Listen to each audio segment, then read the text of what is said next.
Let's enjoy masterpieces. Happy readers. Grade 3. The Merchant of Venice.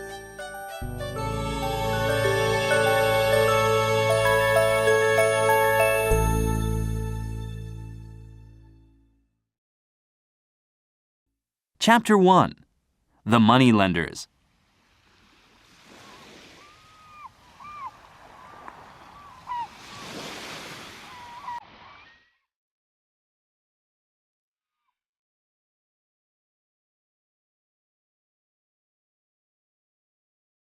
I have a story to tell. It is a story of love and hatred, a story of giving and taking, a story of laughter and tears. This story was told a long time ago, but it still has as much meaning today as it did then. It happened in a city called Venice in Italy. This beautiful city rests like a crown jewel on the Adriatic Sea.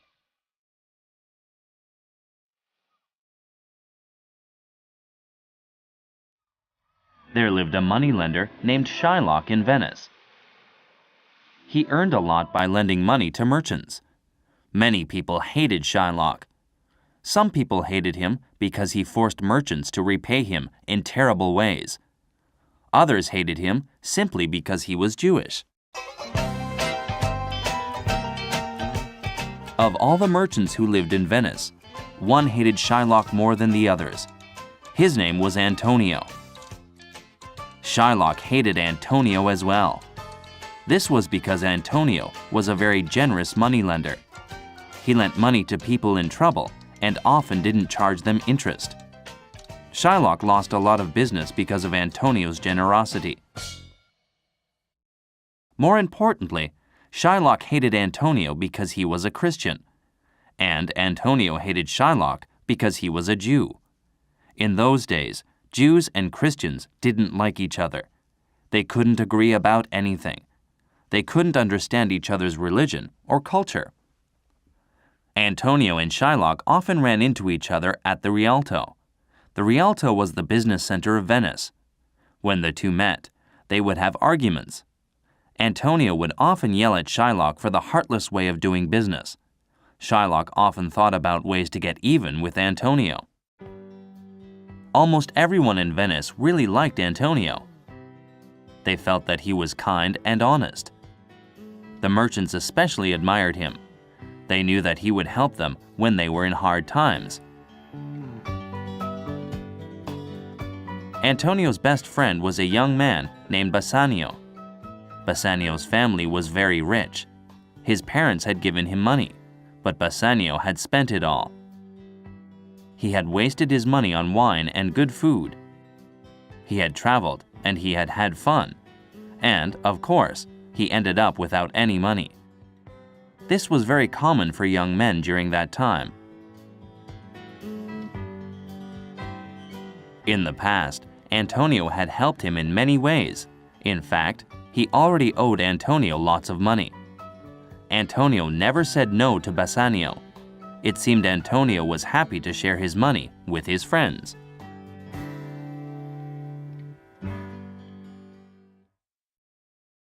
One day, Bassanio came to Antonio for another loan.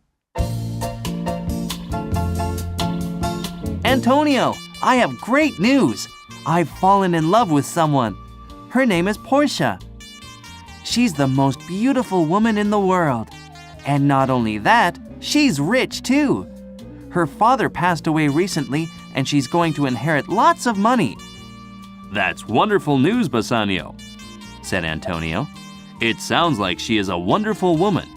But does she love you as much as you love her?" Of course she does. When she looks at me, her eyes are full of love and respect. Listen, I want to buy some gifts for her. The only problem is that I don't have any money right now. I know I owe you a lot of money, but can I borrow a little more? I promise I'll pay you back. "Bassanio, you know that my money is your money. I'd gladly lend it to you any time. The only problem is that I don't have any money right now. I've spent all of my money on merchandise. I can't help you. I'm sorry." "What should I do?" asked Bassanio. "She'll never marry me unless I give her some gifts." "Don't worry," said Antonio. "I know what you can do. You can borrow money from a moneylender named Shylock. He always has money on hand. He'll certainly lend you money if I sign a loan agreement. And the ships will come in any day now. I'll make lots of money when my merchandise arrives. I'll pay him back then." Thanks, Antonio. You really are a great friend.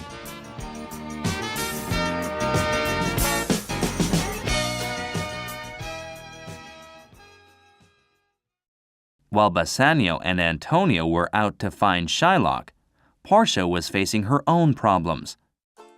Portia's father had arranged conditions of her marriage before he died. He didn't trust Portia's judgment. He felt that she would choose an unsuitable person to marry. So, before he died, he had put 3 chests in a room. One chest was made of gold, one of silver, and one of lead. In one of these chests was a small picture of Portia. If a suitor chose the right box, he would find the picture. That meant that he could propose to Portia. Portia's father believed that the best husband would know which box to choose. If he found the wrong box, he would have to leave the house right away. He wouldn't be allowed to marry Portia. In addition, he wouldn't be able to marry anyone or have a girlfriend for the rest of his life. Every suitor had to sign a contract agreeing to these conditions. It was a big risk for them. But Portia's father felt that his daughter was worth the risk. Portia lived in a small town called Belmont. She had many men visit her house. They all wanted to marry her because she was rich and beautiful. She was tired of having these strange men come to her house. She was also unhappy that her father didn't trust her judgment. Portia often talked to her servant, Nerissa, about her problems. Nerissa was more of a friend than a servant. "Why couldn't my father just trust me?" she asked Nerissa one day. "Your father was right," said Nerissa. "There are so many bad men out there. They just want to marry you for your money. But the men who come here are so boring. They have bad manners and they are vain. Some of them drink too much wine. Some of them even smoke. I'm so sick of these guys."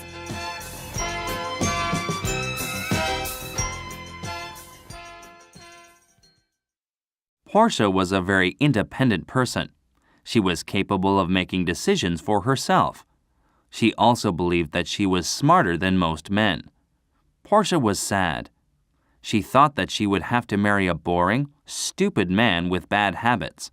"Not one of these guys is decent. What should I do?" "Do you remember the man from Venice?" asked Nerissa.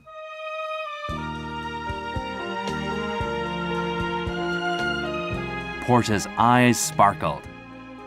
"Yes, I remember him. Bassanio. How could I forget? He was so much better than all of the other men who came here. He was handsome and gentle. He was charming, kind, and intelligent. But it's hopeless. He'll never sign my father's contract. I'm a woman who can't even choose her own husband. I'm so unlucky."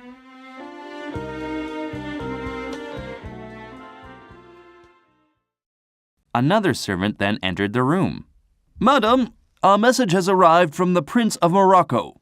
He will be arriving tomorrow." Great. Another unsuitable suitor. I wonder what problems this one will have. Chapter 2. The Loan.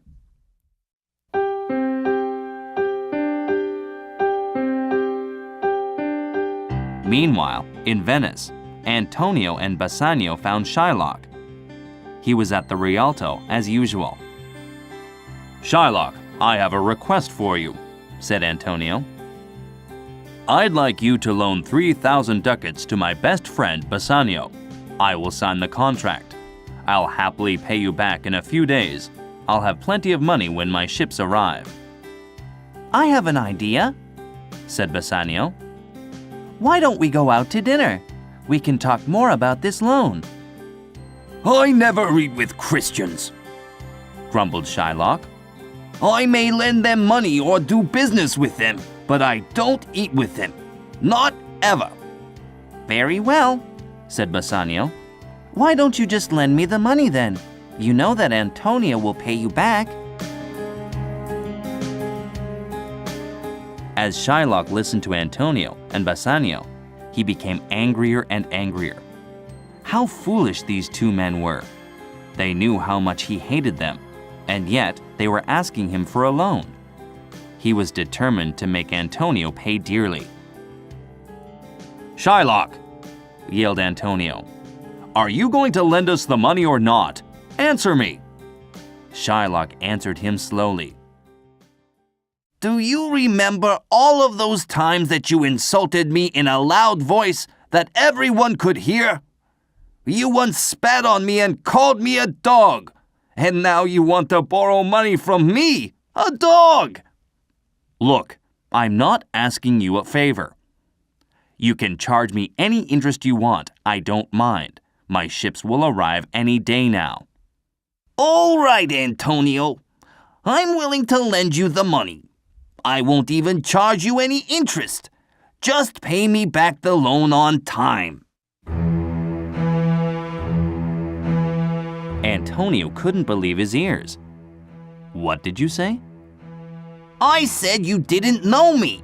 You always call me a cheapskate, but I am not. I will help you. I won't even charge you a single ducat. However, there's something I'm worried about. What if you don't pay me back? Don't worry, Shylock. I'll pay you back. Well, I need some kind of a guarantee, don't I? 3,000 ducats is a lot of money. If you don't pay me back on time, I want a pound of flesh. I'll take a pound of flesh from any part of your body. Antonio didn't like what Shylock proposed. No, I'd rather pay some interest if I'm late on the payment. I'm afraid that's no good, said Shylock as he laughed. Do you think I'd take money from a fellow moneylender? Besides, this contract is only a joke. Do you think that any lawyer or judge would believe me? Would they really believe that I want a pound of your flesh? You don't have to worry about anything. It's my way of saying the bad feelings of the past between us are finished. Antonio pulled Bassanio aside and spoke to him secretly. I don't want to do business with this man. He's evil, and I know that he'd take the pound of flesh from me if he could. Let's see if somebody else will lend us the money. But Bassanio had other ideas. Who else in Venice can lend me this much money? Besides, this man is crazy. Don't worry about the guarantee. Nobody would make you pay a pound of flesh. Everyone will think he's nuts. So Antonio agreed to the conditions of the loan. The three men went to a lawyer and signed an agreement. A strange smile came over Shylock's face. In fact, Shylock wanted to take a pound of flesh from Antonio. He'd hated Antonio for so long, and he lost a lot of money because of this generous moneylender.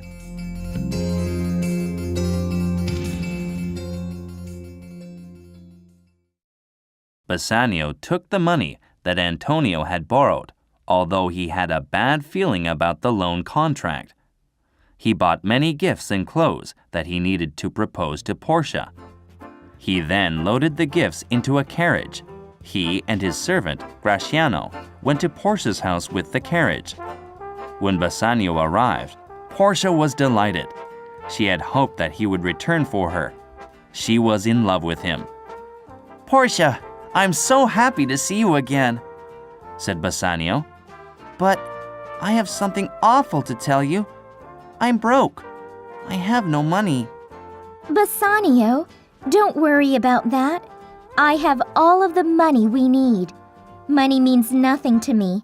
The only thing you have to worry about is choosing the right box. Then we can live happily ever after. Portia told Bassanio about her father's contract.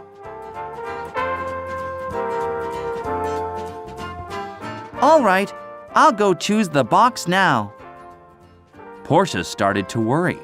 What if he chose the wrong box? Don't choose today. I have a bad feeling. I want you to wait. Wait? But the sooner I choose, the sooner I can marry you. I can't wait any longer. Then let me hire a musician. Maybe the music will help you think more clearly. A little while later, a musician came. He began to play soothing music.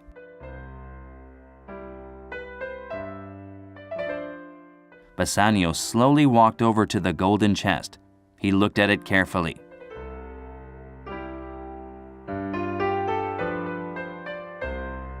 This can't be it, He said to himself. It's too obvious. Everyone would choose the golden one first. I think Portia's father wanted to separate the wise men from the fools. Then he walked over to the silver chest. If men didn't choose the golden chest, then they would choose this one. That's obvious as well. Bassanio's eyes settled on the lead chest. This is the least obvious choice. I don't think anyone else would choose this one. He opened the box.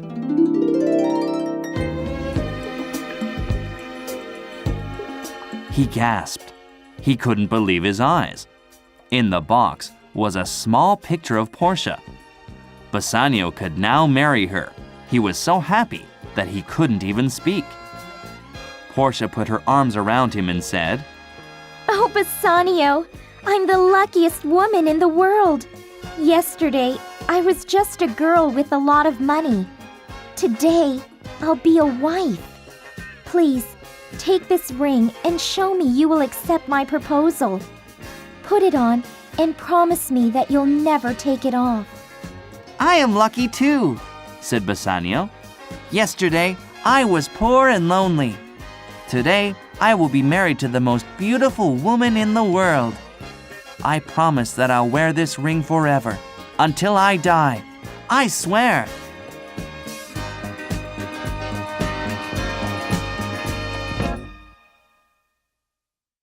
It was a very happy moment. Gratiano felt that it was a good time to ask Bassanio something. Since you're getting married, I'd like to get married too. Well, that's wonderful, said Bassanio. But who are you going to marry? I want to marry Nerissa. Bassanio and Portia were very surprised. I didn't know you wanted to get married, Nerissa. Cried Portia. This is a great day. That evening, the couples got married. Bassanio and Gratiano wore golden rings that they promised never to take off. They were the happiest men in the world.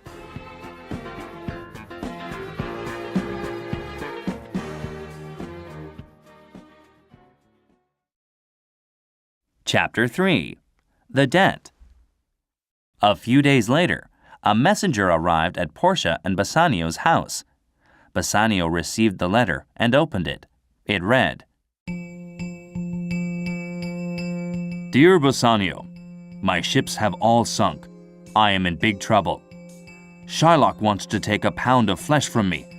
Everyone has tried to talk him out of it. Even the Duke of Venice has tried, but no one has had any success. I am going to die. Please come to my trial and execution. I want to see you once more. Come quickly. I don't have much time. Your friend, Antonio. As Bassanio read the note, his face turned white. He had to sit down. His hands trembled.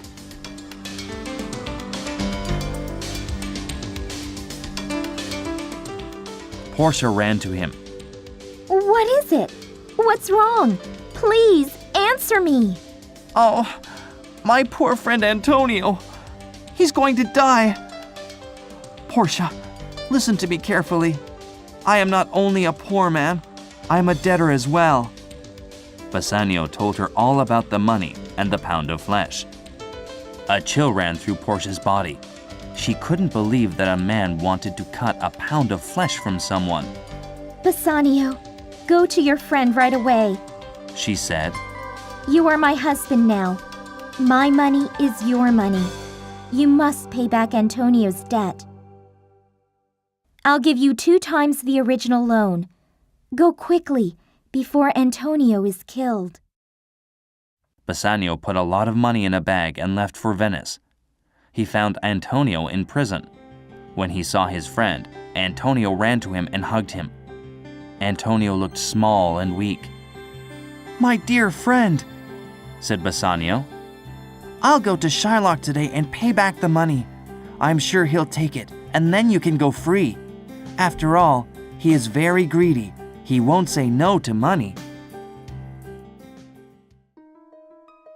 Dear Bassanio, said Antonio, you are too kind, but I think it's too late. Shylock wants a pound of flesh from me. According to the loan agreement, that's what I owe him. You won't be able to talk him out of it. He's never refused money before. This time it's different. He hates me so much that he wants to kill me. And to make matters worse, Jessica ran away from home. Jessica? Do you mean Shylock's daughter? That's right. She married the young man who is living in your parents' house, the Christian boy. She is going to give up her religion and become a Christian. And when she ran away from home, she stole a gem from Shylock too. Oh, that's terrible, said Bassanio. He probably thinks that I made her marry the Christian, but I have nothing to do with it, I swear. He's really mad. He cut Jessica out of his will, and for the past few days, Shylock's been talking about me. He's told everyone that he's going to kill me. Don't worry about that, said Bassanio. I'll talk to Shylock. I'll make him change his mind. I'll do whatever I need to. Bassanio went out of the prison and found Shylock.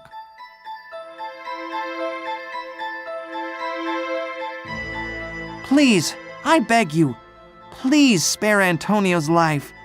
Please, please release him from prison. Here's 6,000 ducats. That's twice the amount we borrowed in the first place. Antonio begged on his hands and knees. No, I want a pound of flesh. He owes me that. I'll give you 9,000 ducats. Just let him live. No. Name your price. I'll pay you anything. I want a pound of flesh.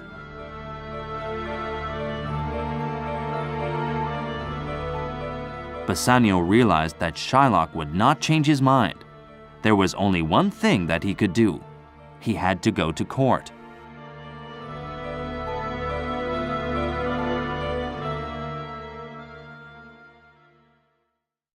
At that time, everyone of Venice was talking about the problem. Everyone felt sorry for Antonio. He had only wanted to help a friend, and everyone hated Shylock. He was such an evil man. More than being evil, however, he was angry. He was angry with Antonio. Antonio had always spoken roughly to him at the Rialto. He had cursed Shylock for being a Jew. He had yelled at him for being a mean and greedy businessman. Shylock was also very angry about his daughter. His whole world was a dark and nasty place, and he had nothing but hatred in his heart for these two Christians, Antonio and Bassanio. A date was set for the trial. It was a very important trial. Even the Duke of Venice was involved. He would be the judge. Meanwhile, in Belmont, Portia heard about the trial. She decided that she had to help poor Antonio. She could not rely on fate to change the course of events. Portia wrote a letter to her cousin, Bellario. He was a well-known lawyer. She asked for his opinion about Antonio's case. She also asked him to lend her the clothes that he wore in court. A few days later, a letter and a box arrived in Belmont. The letter had instructions for defending Antonio. In the box were 2 sets of clothes that Bellario wore in court. Portia dressed in one set. She made Nerissa wear the other set. Then they left for Venice. Portia and Nerissa went to the Grand Courthouse of Venice. There, they waited for the trial to begin. On the day of trial, it seemed like every Venetian came to the court. Everyone wanted to know what would happen to Antonio.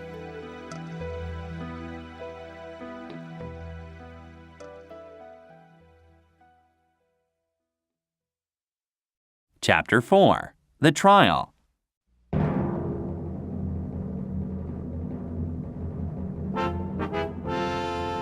When the trial began, Portia gave the Duke of Venice a letter. The letter was from Bellario. It said that he could not be Antonio's lawyer because he was sick. Bellario wrote that Balthazar would be Antonio's lawyer instead. Balthazar was actually Portia in disguise. The Duke didn't mind that Balthazar would represent Antonio. He did wonder, however, if Balthazar was experienced enough. He looked very young. Portia looked around the huge courtroom. Shylock seemed to be enjoying his day in court. Antonio looked at her with begging eyes. Portia then looked over at her husband. Bassanio didn't realize that Balthazar was actually his wife either.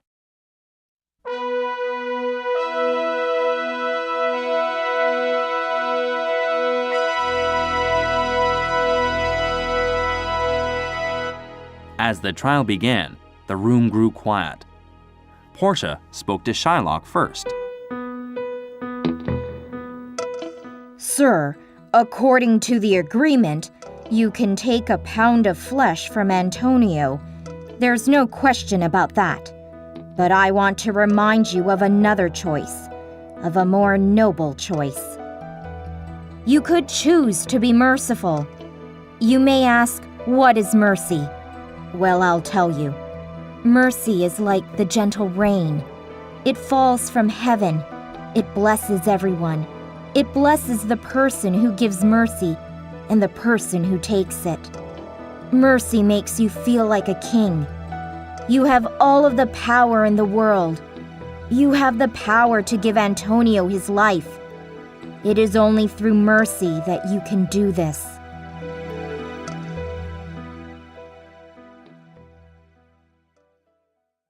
All of the citizens in the courtroom agreed with Portia.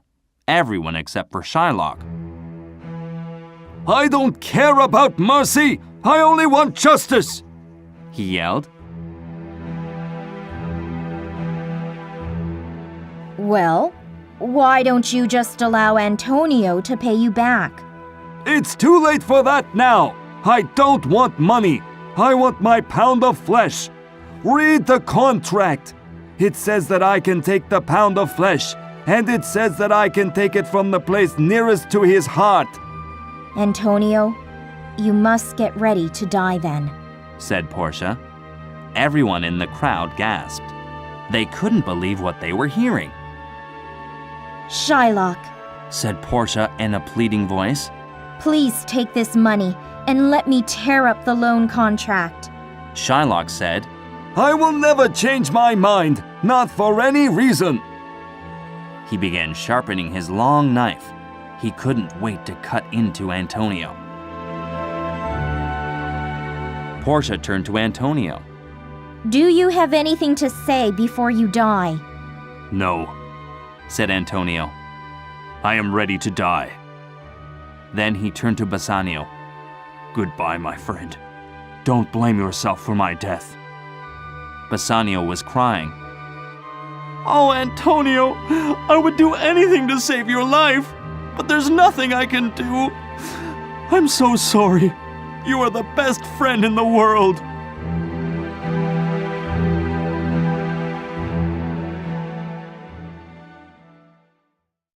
Enough of this! yelled Shylock. Let's get on with it. I want my pound of flesh. Portia asked the Duke. Is the scale ready? The Duke nodded. Is the doctor here? What doctor? Asked Shylock.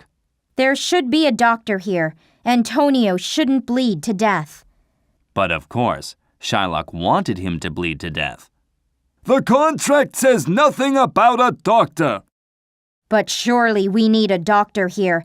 It's the only decent thing to do.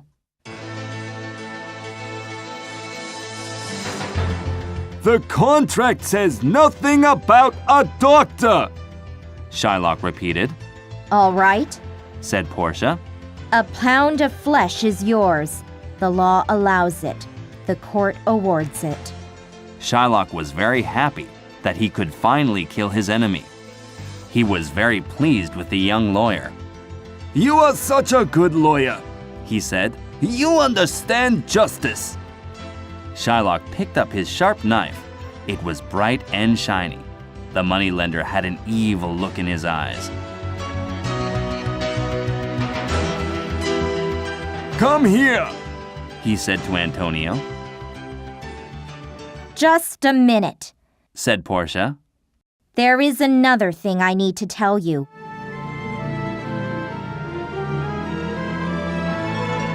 This contract doesn't give you a drop of blood. If Antonio loses a drop of blood, you will break the law. The city of Venice will take all of your money and land. Do you understand? Shylock didn't know what to say. Everything had changed. He couldn't possibly get his revenge now. His face turned red with anger. Everyone was very impressed with this young lawyer. Balthazar used the terms of the contract to save Antonio. There was no mention of blood in the contract. Shylock could not take any blood. Therefore, he couldn't take any flesh either. The people in the courtroom clapped their hands. Hooray for Balthazar! Shylock slammed his fist against the table. Well, where's my money then? If I can't have my pound of flesh, I want my money! Here it is! Bassanio happily threw him a bag with 3,000 ducats inside. Shylock began to walk away. Not so fast, said Portia. You tried to murder someone. By law, you must give all of your money to the city of Venice. You could also be killed. You are at the mercy of the Duke of Venice. Get down on your hands and knees. Beg him for forgiveness. No, said the Duke. I don't think anyone should have to beg for their life. It isn't right. I must make an important decision, and I must think about it carefully. I want Shylock thrown in jail tonight. Tomorrow, I will tell you what his punishment will be. Everyone left the courthouse that afternoon. They walked through the streets, talking about the trial. No one could remember a more unusual day.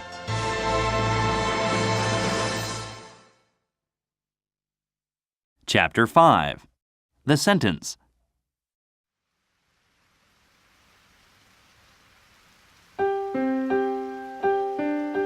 The next morning was gray and rainy. Shylock felt that it was the last day of his life. The atmosphere of the courtroom was very gloomy. The crowd hated Shylock, but nobody wanted him to be killed. When the Duke walked in, everyone became very quiet. Most people understand mercy, said the Duke at last. It seems that you, Shylock, don't understand it. I am a human being. I understand mercy. And I understand the value of a human life. In the spirit of mercy, I forgive you. I will spare your life. I must punish you, though. If I don't, maybe other people will act like you. You must give half of your money to Antonio and the other half to the city of Venice. Antonio was always a generous man. Even after all that had happened, he didn't change. He knew that Shylock's daughter Jessica was poor. I have a request about the money, said Antonio. What is your request? Asked the Duke. The court became quiet again. The crowd leaned forward to hear. I want to give Shylock's money to his daughter, and I want him to put Jessica back in his will. I think this is a fair request. Shylock, I order you to give half of your money to Jessica, and you must write her back into your will. If you don't do this, I'll throw you in jail for the rest of your life. Shylock felt sick. He had failed to get revenge on Antonio. He had lost his money. He hated everyone. Fine, I'll do what you want. Just let me go now. I am not feeling well. Shylock was set free. He walked through the streets pulling out his hair. He couldn't believe his luck. Sir, said the Duke to Portia, I have never seen such a clever lawyer in my life. I must admit that I was worried at first because you looked so young. If you're not too busy, please have dinner with me tonight. I'd love to talk about the law with you. Portia wanted to get home before her husband. I would love to, but I have another case that I must work on. I'm sorry. I'm just too busy to have dinner with you tonight. Oh well, another time then. The Duke turned to Antonio. You should pay this lawyer well. You owe him an awful lot. Please, said Bassanio to Portia, take these 3,000 ducats. That's how much we borrowed from Shylock in the first place. I don't want the money. I'll give you 3,000 more then, I don't want any money at all. said Portia. Instead, I want your wedding ring. My wedding ring? I'm sorry. This is the one thing in the world that I can't give you. I promised my wife that I would never take it off. I will find you the most expensive ring in Venice. I will buy it for you now. But I can't give you this ring. No way. I want your wedding ring, but I'm not going to beg. I see that you're too cheap to give it to me. Portia left the courtroom. She seemed angry. Actually, she was happy. Please, Bassanio, give him the ring, said Antonio. I know your wife will be mad, but think about what this lawyer has done for us today. I owe him my life. Don't you think that's worth your wedding ring?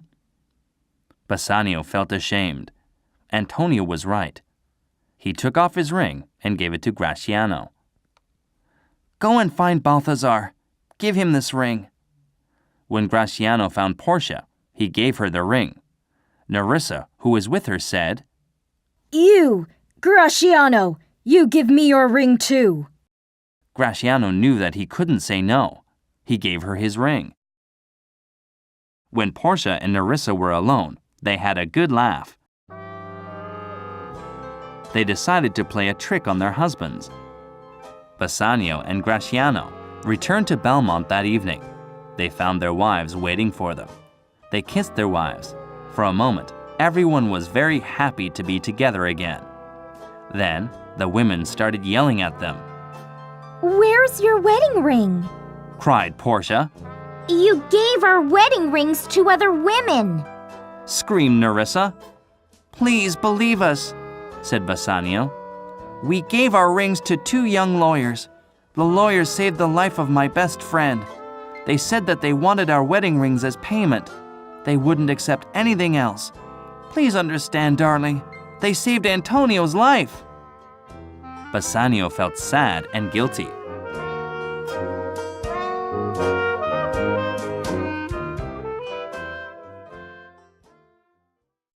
I suppose that there is only one thing we can do, said Portia.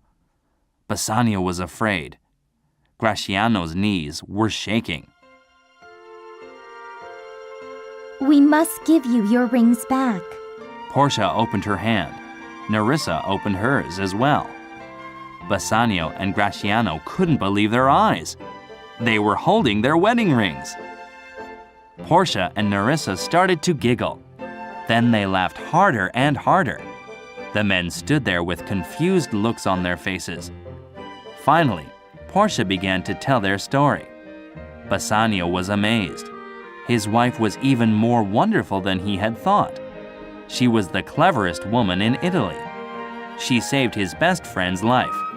He was overcome with happiness. As if this surprise weren't enough, a messenger soon arrived with another. The man brought news that Antonio's ships had not sunk. They had safely arrived in Venice. The goods were ready for sale. They couldn't have been happier.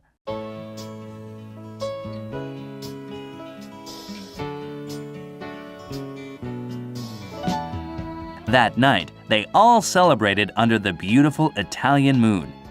They laughed thinking about the rings and the trick Portia and Nerissa had played on Bassanio and Gratiano.